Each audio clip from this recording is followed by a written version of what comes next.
Assalamu alaikum. My name is Mohammed Saidi. Today we're here with Dr. Junaid, Sheikh of ICNBM, and today he's going to be answering some of our questions that we have for our interview. Assalamu alaikum, Dr. Junaid.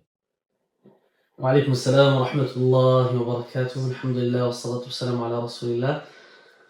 My name is AbdulRazzak Junaid. I was born and raised here in America, Alhamdulillah, in Orange County, next to Disneyland. I was born and raised there, but despite being in that type of environment, I grew up in a religious household, Alhamdulillah. My parents were very righteous. They put me in the madrasa system from a very young age. And so because of that, I was able to memorize Quran. I was in the company of scholars from that age, studying the seerah, studying fiqh, Hanafi fiqh, and all of that type of tarbiyah, until we would go every year to Umrah, alhamdulillah. My dad would never vacation anywhere. He would always take my family to Umrah. So there was a love of the masjid of Rasulullah always in my heart. It always felt like my second home, because I didn't go to Pakistan, I didn't go to the Bahamas or wherever else anybody else goes. Hawaii is not too far away from California. I always went to Umrah. And by the time I had finished high school, which was 15, because there was a exit exam that you could take, that you can speeding up the process of going to college. So many of my peers who did that, they went to college and they graduated at 19, 20. I chose to graduate. I did 2 years of the seminary locally, memorized my Quran prior to that, and then I went abroad to Medina, and I just spent 6 years under the tutelage of some of the greatest scholars of the world from all across the globe. Shanqiti ulama, scholars from Mauritania, scholars from Syria, of course scholars of Saudi. All of those that reside there, alhamdulillah, I really got to take that in, and it changed my life, alhamdulillah. After that, came back, I started to serve, and so this is where I, of course, got into the Imam role, Imamship, slowly but surely progressing, because of course you cannot just become a leader after one day. It takes time to grow yourself as a leader. And so from position to position to position, where Allah subhanahu wa ta'ala finally landed me here. And in the meantime, I was able to finish my master's in fiqh and my PhD in Quranic studies. And so now I'm here serving in ICN Bellevue as the resident Imam. My main role here is teaching, preaching, and I specialize in Quran and in fiqh. And so all of the classes that I teach, they're all recorded online on my own YouTube channel, where I let even people from other communities to benefit from what we have going on here, alhamdulillah. What inspired you to choose this career? Bismillah. What inspired me to choose this career? My parents only had one child. And my mom was constantly making dua that, Ya Allah, if you bless me with a child, that Ya Allah, I will put him on your path. You know the dua of the mother of Maryam alayhi salam. All of that. So my mother, she was repeating those types of duas, and she said that if I have a son or if I have a child, I'm going to put it on the path of Allah Azza wa Jal. And so from the get-go, she was always putting love of the deen in my heart, love of the deen, taking me to the masjid, taking me to programs, taking me to classes. And there was a point where I just had enough of public school. And this was in second grade, where they pass out papers and they ask, what do you want to be when you grow up? I put mufti. A second grader in public school, I put mufti because our local community had a mufti, and so I looked up to him. I put mufti, and then I put Islamic scholar, SKOLAR. Still have it today from second grade, subhanAllah. So it's the tarbiyah of my parents, and then my own personal interest in love, alhamdulillah. Yeah. So what skills and qualities are most important for your career, for your job? Bismillah. You have to love to read. You have to love to read. We're talking about hundreds of pages a day. If you want to be a community scholar, you want to serve by giving fatwas, teaching tafsir, hadith, all forms of classes, you have to be a person who just genuinely is a bookworm. If you're a bookworm, this is the field for you. Also, because you're dealing with community, you're dealing with a lot of people, you have to have social skills. So being introvert might not help you. Being extrovert might help you a little bit more. But I would say these two things. Loving to read, being a bookworm, and then social skills, communicating with people, and liking the company of others. Do you think the environment really had an effect on your choice for this job career? As in how I was raised? Yes. Oh, of course, 100%. It takes a village to raise a child. So same thing for me, myself, alhamdulillah. Always being surrounded by my teachers, by ulama, by being in the masjid. My mom had built so many traditions in my life that only now do I appreciate them. Friday was our weekly Jumu'ah that we would go 2 hours early for, and we would always get the $5 biryani at Shahnawa's restaurant. So there was so many traditions that my mom built into my tarbiyah, and she made it fun, she made it enjoyable, and my dad always gave his support as well. And so that type of holistic community that a child grows up in, for sure, of course, leads to good fruit in the future. What challenges do you face in your profession?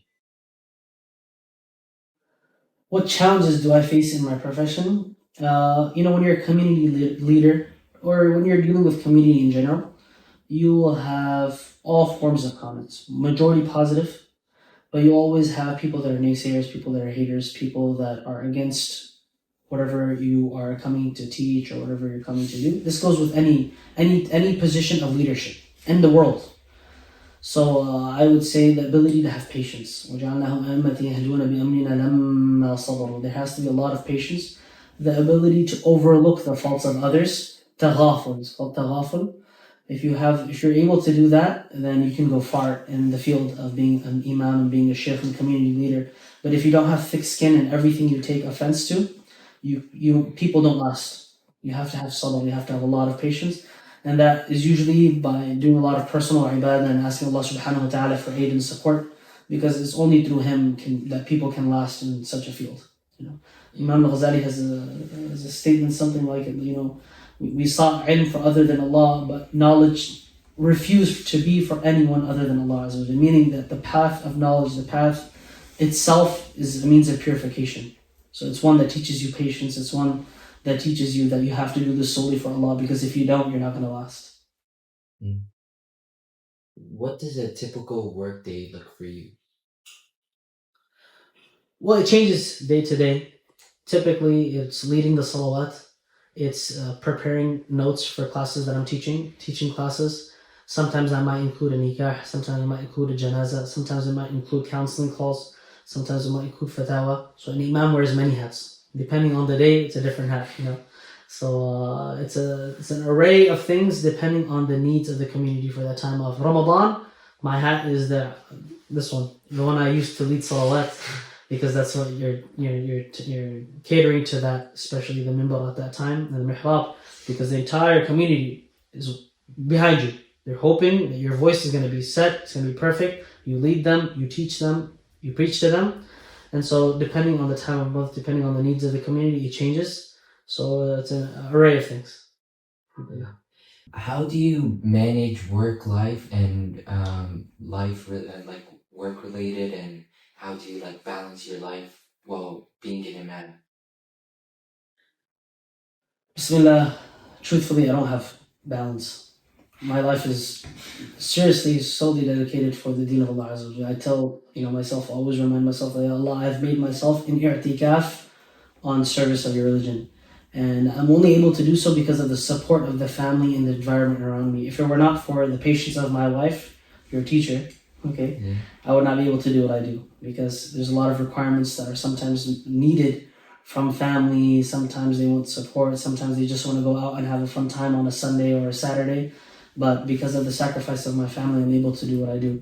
And so balance as a community leader and as a scholar almost doesn't exist. Many of the scholars, if you look at the books, they would barely find time to sleep, let alone to go out and have a day out with their families. Of course, there should be balance in the sense that you're making sure you're fulfilling all of your responsibilities, but outside of the responsibilities, there's a lot of support that's needed for someone in such a field. There's a lot of support. And alhamdulillah, Allah Azza wa Jalla gave me people that are very supportive.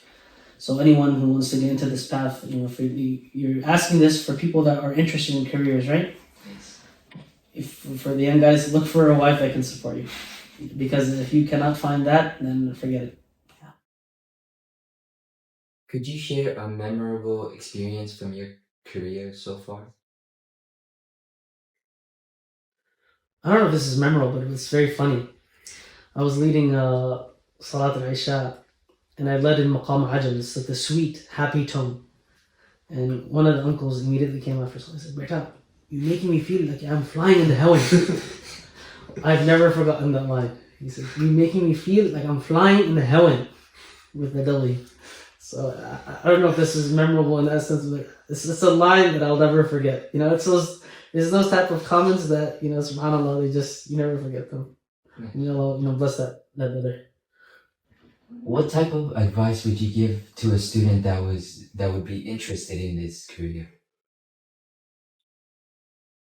Have the ikhlas. Has to be for the sake of Allah subhanahu wa ta'ala. It cannot be because you want to be famous. It cannot be because you want followers. It cannot be because you want to be, you know, worldwide, internationally known like Mufti Mink, you know.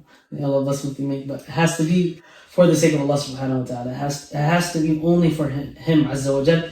If you have the ikhlas and it's coming from the heart, then I promise you will go far. If the ikhlas is not there and you're doing so because someone else is forcing you, then it's just not going to be there. So building that ikhlas and doing it for your own sake, you personally want it, you have that drive to just be a servant of Allah subhanahu wa ta'ala and serve Him in the best way, which is through knowledge and spreading the deen of Allah Azza wa Jal, then inshallah you can go far. And start young.